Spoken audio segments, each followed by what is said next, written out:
September 23 থেকে October 22-এর মধ্যে যাদের জন্ম তারা লিব্রা বা তুলা রাশির অন্তর্গত। দেখে নেব এবার কার্ড কী বলছে। ভীষণ ম্যাচিওর পার্সন আপনি, একটা ব্যক্তিত্ববোধ আপনার মধ্যে রয়েছে, আপনি স্টেবল একজন মানুষ, জীবনে অনেক অভিজ্ঞতা সঞ্চয় করেছেন, তবেই এই জায়গায় আপনি এসে পৌঁছতে পেরেছেন। একজন ম্যাজিক্যাল মানুষ আপনি, বিভিন্ন রকম সমস্যার সমাধান করে দেওয়া, এটা আপনার ব্যক্তিত্বের একটা পরিচয়।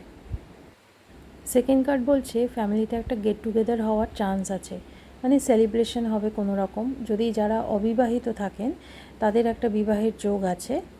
সবথেকে বড় প্লাস পয়েন্ট হচ্ছে ফ্যামিলি আপনার সাথে সবসময় রয়েছে, মানে আপনি ফ্যামিলির ফুল সাপোর্ট আপনি পেয়ে থাকেন এবং আপনি খুব ইমোশনাল একজন।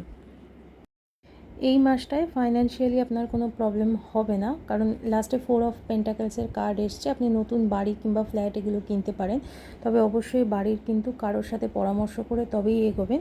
আর কিপটেমিটা একটু বন্ধ করলে ভালো হয়। ভালো থাকবেন।